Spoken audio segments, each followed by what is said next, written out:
a rock music festival that drew hundreds of thousands of young people to a dairy farm in White Lake, New York over the weekend came to an end today. And we have a report from Richard O'Brien.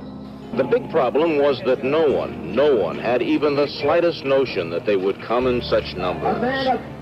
Today, wearied but still light of heart, they huddled their masses and set out for home. And they headed in every direction. Last night, the traffic was immense. But somehow, between dark and dawn, when the music finally stopped, they disappeared across the country. Although thousands remained on the rented 600-acre dairy farm, pitching in on the cleanup detail or just waiting out the crowd. The festival site is nestled in the heart of the Catskills resort area.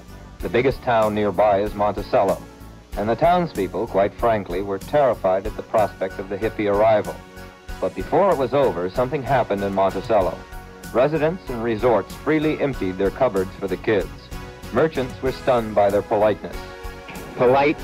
That's about what I could say about them. They're polite kids. But you didn't sell many shoes? No, not too many, but they were happy here.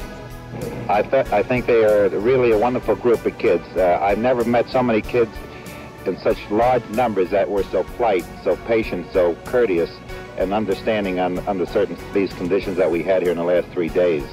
Certainly in the beginning there was a great deal of apprehension, but right now I can say that the attitude of the town is changed towards these young men and women.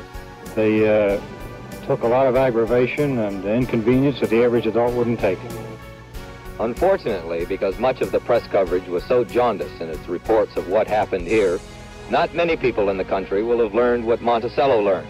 Suffice it to say that it was not a disaster area. There were 450,000 young people here, an instant big city, really, with no conveniences, few police, but no violence, not even arguments in the midst of a 12-hour traffic jam.